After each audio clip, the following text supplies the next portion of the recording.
একটা passport size ছবি থেকে একসাথে 15 কপি প্রিন্ট নিতে চাও, দেখো এই এমএস ওয়ার্ডের শর্টকাট। প্রথমে আমাকে ইনসার্ট অপশানে ক্লিক করতে হবে, পিকচার সেকশনে যেতে হবে।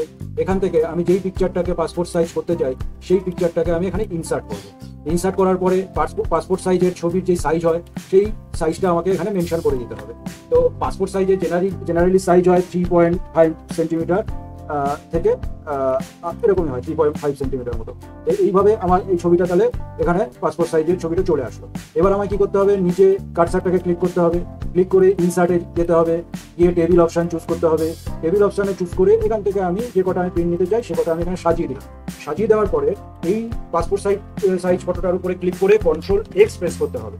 করে এই যে টেবিলটা আমার ইনসার্ট হয়েছে সেটা পুরোটা সিলেক্ট করে নিয়ে কন্ট্রোল ভি দিয়ে পেস্ট করলেই দেখো কি সুন্দর আমাদের পাসপোর্ট সাইজগুলো ফটোগুলো চলে আসলো। এরপর আমরা ফাইলে গিয়ে প্রিন্ট অপশানে ক্লিক করে আমরা এখান থেকে প্রিন্ট দিতে পারবো। তো এটাই ছিল আজকের শর্ট ট্রিক্স অ্যান্ড টিপস, যেটাই বলো না কেন। যদি ভিডিওটা ভালো লেগে থাকে তাহলে অবশ্যই লাইক, শেয়ার অ্যান্ড সাবস্ক্রাইব করতে ভুলো না সাইবার শিক্ষাকে। Thank you.